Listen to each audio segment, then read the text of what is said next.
on track to be the largest economy in the world. Massive manufacturing superpower that doesn't need help from anyone. A military, especially a navy, that could take on and defeat the United States. On the verge of having the global currency. All of this is utter horse. In the world before World War II, you had a series of competing empires who had good land and good internal transport and a technological edge, and they dominated the world, and they fought over everything. And those fights brought us World War II, and it all came crashing down. And then the Americans found themselves facing Stalin, and were like, oh, he's kind of scary. We're going to need some people to stand between us and him. And since everyone who was a potential candidate who had just gotten out of the world's most horrific war, they needed some incentive. So we paid them.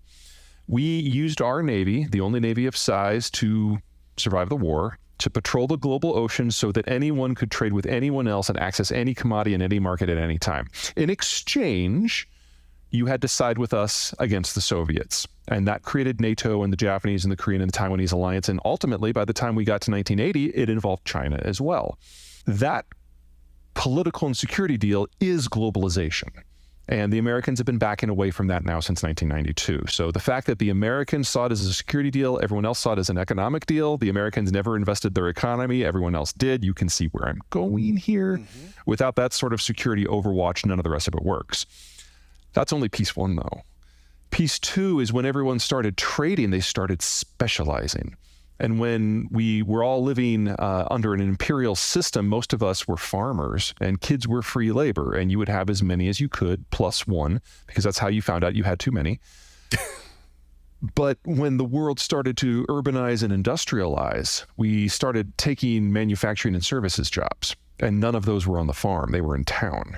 And when you move into town, kids go from being free labor to a free source of migraines. So you have fewer. Fast forward 75 years, the world isn't running out of children. That happened 40 and 50 years ago. The world is now running out of working age adults. And countries that joined this system later, that started urbanizing later, could basically pick up the idiot's guide to making a city and do it a lot faster because the technology had advanced. There were more countries with experience. And one of the last ones to do that was China. So the Chinese urbanization experience really didn't get going until 1980, but it happened so fast that in a single generation, they've gone from an average of 5 to 7 kids to, in places like Shanghai and Beijing, 0.7. And so we're looking at complete population collapse across a lot of the world. But in China, it's going to be so dramatic, it's also going to trigger civilizational collapse. They no longer have the young people to consume or build. Their labor costs have gone up by a factor of 15 since the year 2000. And they now are on the verge of being the grayest country in the world without any replacement generations coming up from behind. So the idea that they can be the world's largest economy is just, it's silly, even if you believe Chinese statistics. And the last time the Chinese issued a bit of an oops, they disclosed that they overcounted their population by over 100 million people. So, you know, kind of a lot. Yeah, the scale of the disconnect here between reality, Chinese statistics, and popular belief is just shocking. So, I mean, social stability, political stability matters, but they're really in a one-man government system, and they have a cult of personality. So it's certainly there kind of grinding under the surface. It's not a plus. But if you had the degree of economic inequality of China in a place like Germany, I mean, things would break. I think it's more of an issue that Chinese agriculture was never particularly productive. It was very, very labor intensive. It was basically think the Jews in Egypt in 4000 BC or whatever the year was. You know, it's slave labor where people are living a subsistence existence under the tutelage or control of the state.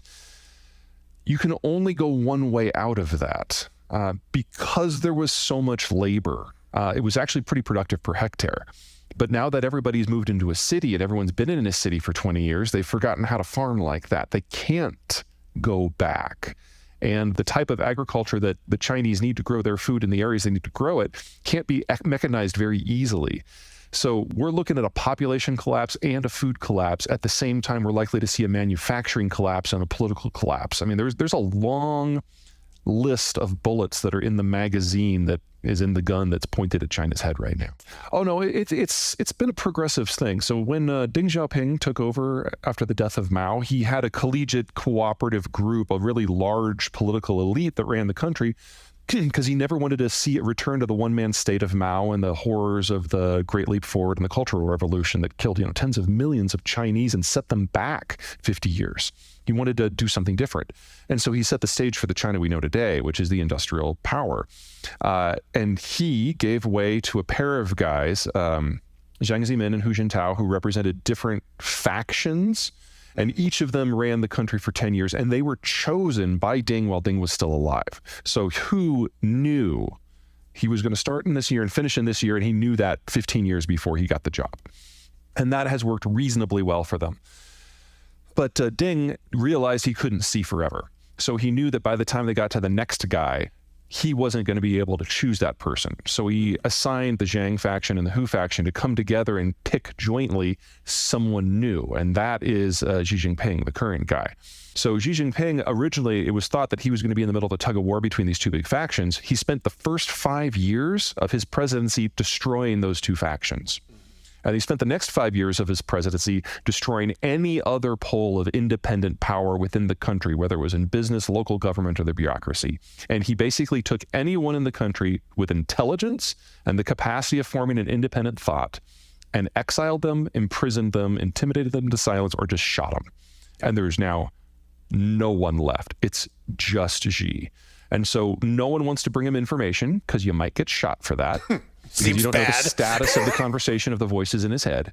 Right. And so we're seeing increasingly stupid decision-making from the very top with no one willing to challenge him.